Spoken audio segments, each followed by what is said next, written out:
រូបមន្តនេះមានបងប្អូនយើងសួរមកចាត់ដំណាំឲ្យយើងកាន់ផ្កាកាន់ផ្លែបែបហោរូបមន្តរបស់យើងមានពមន្តមួយគ្រាប់ម្សៅស៊ុបឬក៏ប៊ីចេងរបស់យើងមួយស្លាបព្រាបាយទឹកត្រីរបស់យើងមួយស្លាបព្រាបាយនិងទេសៈផ្លូវកម្លាំងរបស់យើង150មួយស្លាបព្រាបាយដូចគ្នាលើជាមួយទឹកស្អាត10លីត្រស្រោចជុំវិញគល់មួយខែម្ដងរកបានហើយសម្រាប់បងប្អូនដែលដាំដំណាំចង់ឲ្យបានផលច្រើនវិធីធ្វើឲ្យដំណាំរបស់យើងចេញផ្កាផ្លែបានច្រើនជួយចែកគ្នាដឹងផងធៀបផ្សំភេសជ្ជៈកូរចូល1កំប៉ុងទឹកខ្មេះប៊ីចេងវិធីធ្វើលីភេសជ្ជៈកូរចូល1កំប៉ុងប៊ីចេង1ស្លាបព្រាបាយទឹកខ្មេះ4ស្លាបព្រាបាយជាមួយទឹក1លីត្រវិធីប្រើយកល្បាយខាងលើស្រោចនៅគល់បន្លែដំណាំហូបផ្លែដែលជំនួយឲ្យវាមានផ្កានិងផ្លែបានច្រើននៅពេលរដូវវាចាប់ផ្ដើមចេញផ្កាជំនួយជីវជាតិដីនិងធ្វើឲ្យដើមវាមានសុខភាពល្អផងដែរថ្ងៃនេះទំនេរពីការងារជិះម៉ូតូមកដើរលេងផ្ទះបងថ្លៃរបស់ខ្ញុំនៅខាងរតនគិរីបងប្អូនទាំងអស់គ្នាគាត់មានវិធីសាស្ត្រក្នុងការផ្សំមេឃស្វាយជាមួយផ្លែក្រូចឲ្យវាចេញឬចេញជាមួយនឹងស្លឹកចេញជាមួយនឹងត្រួយអញ្ចឹងណាបងប្អូនទាំងអស់គ្នាបាទតើឥឡូវយើងទៅមើលវិធីសាស្ត្រក្នុងការធ្វើរបស់គាត់បាទទី1គាត់មានជាមួយនឹងមេឃស្វាយដែលសុខភាពល្អអញ្ចឹងណាបងប្អូនរួចបន្ទាប់មកទៀតគាត់ចាប់ផ្ដើមសកសម្បកអាមេឃស្វាយដែលគាត់បានកាត់នឹងគាត់សកពាក់កណ្ដាលអញ្ចឹងណាបងប្អូនគាត់សុចអាសកនោះចំណុចពាក់កណ្ដាលអញ្ចឹងណារួចបន្ទាប់មកទៀតគាត់យកជាមួយនឹងក្រូចឆ្មា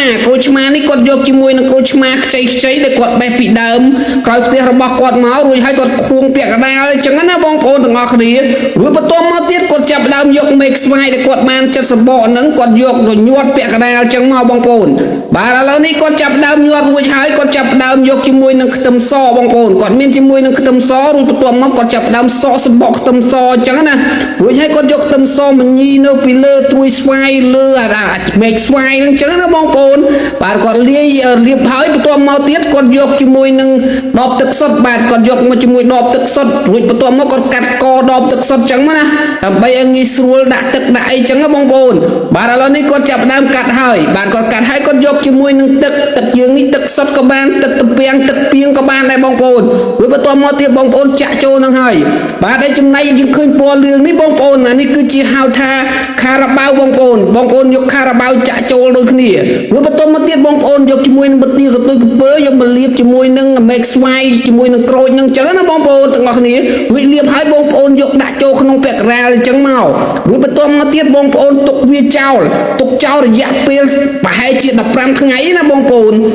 យកទៅទុកចោលរយៈពេល15ថ្ងៃជាមួយ15ថ្ងៃក្រោយមកវានឹងចេញផលិតផលឥឡូវនេះយើងគ្របចោលរយៈពេល15ថ្ងៃបងប្អូនគ្របចោលរយៈពេល15ថ្ងៃវាចេញជាមួយនឹងត្រួយបាទត្រួយស្វាយអញ្ចឹងមានរឹសមានអីអញ្ចឹងណាបងប្អូនបាទវិធីសាស្ត្ររបស់គាត់នេះគឺពិតជាអេមតែម្ដងសម្រាប់ពុកម៉ែបងប្អូនណាទាំងអស់គ្នាដែលចង់បាន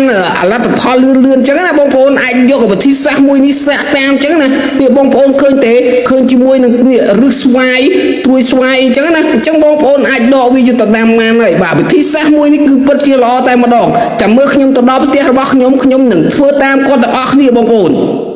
បងប្អូនដែលចង់ដាំខ្ទឹមសនៅជុំវិញផ្ទះដែលខ្លួនឯងសម្រាប់ការហូបប្រចាំថ្ងៃអញ្ចឹងណាឲ្យសាកល្បងវិធីសាស្ត្រនេះបានលើគាត់យកខ្ទឹមសមកបកស្បកស្ដាងអញ្ចឹងទៅបន្ទាប់ទៅគាត់ប្រើកណ្ដុងដែលគាត់បោះចោលហ្នឹងធ្វើជាប្រឡោះហើយចាត់ទឹកចូលក្នុងប្រឡោះមួយហ្នឹងគឺបងប្អូនអាចត្រាំគល់អាខ្ទឹមដែលគាត់ចិត្តហើយហ្នឹងអត់មានអាខ្ទឹមប៉ះនឹងទឹកហ្នឹងណារយៈពេល5ថ្ងៃក្រោយវាអាចចេញរឹសប្រឡូកប៉ុណ្ណេះហើយទុករយៈពេល15ថ្ងៃក្រោយទៀតវាអាចចេញមករឹសបានស្លឹកបានស្អីច្រើនអញ្ចឹងហើយអាចយកទៅញែកដាំទៅតាមទីតាំងដែលយើងចង់ដាំនៅក្នុងថូឬក៏នៅជុំវិញសួនច្បាររបស់យើងនៅជុំវិញផ្ទះនេះអាចហូបបានរងថ្ងៃបងប្អូនទាំងគ្នាជារឿងល្អដែរបងប្អូនអាចពិចារណាក្នុងការធ្វើបានដាំនៅជុំវិញសួនច្បារបងប្អូនអាចមានផលក្នុងការយកខ្ទឹមសមកហូបបាន